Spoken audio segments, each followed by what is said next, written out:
Farmers in Central and Eastern Europe are staging protests, complaining about cheap food imports from Ukraine, flooding Europe's markets and driving them out of business. How did this happen?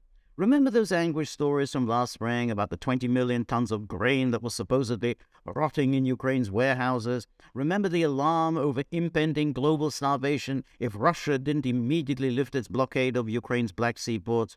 Well, last July, under UN auspices, a deal was finally struck. Ukraine would move its grain out via the Turkish Straits, and Turkey would ensure that returning ships carried no contraband.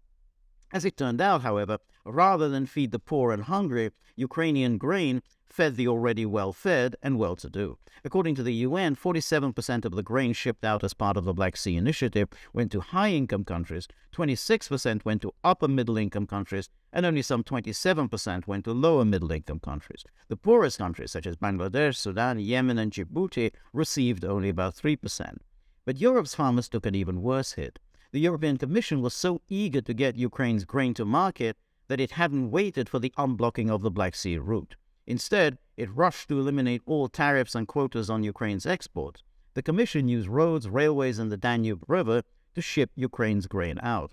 The result, of course, was a glut of cheap grain pouring into Europe. And it wasn't just grain. Other Ukrainian foodstuffs such as eggs, poultry, and sugar also benefited from the dropped customs duties and import quotas. Now the prime ministers of Poland, Slovakia, Hungary, Romania, and Bulgaria have written to Ursula von der Leyen demanding that the EU purchase all surplus crops and build storage facilities for the excess grain. Poland has now stopped all imports of Ukrainian grain, and Hungary has imposed control on the transit of Ukrainian crops through its territory so as to make sure it doesn't end up on Central Europe's markets. The EU has proposed to compensate Europe's farmers to the tune of 56 million euros. However, this fails to address the underlying problem. Europe's economies are ravaged by inflation, a direct consequence of the sanctions against Russia.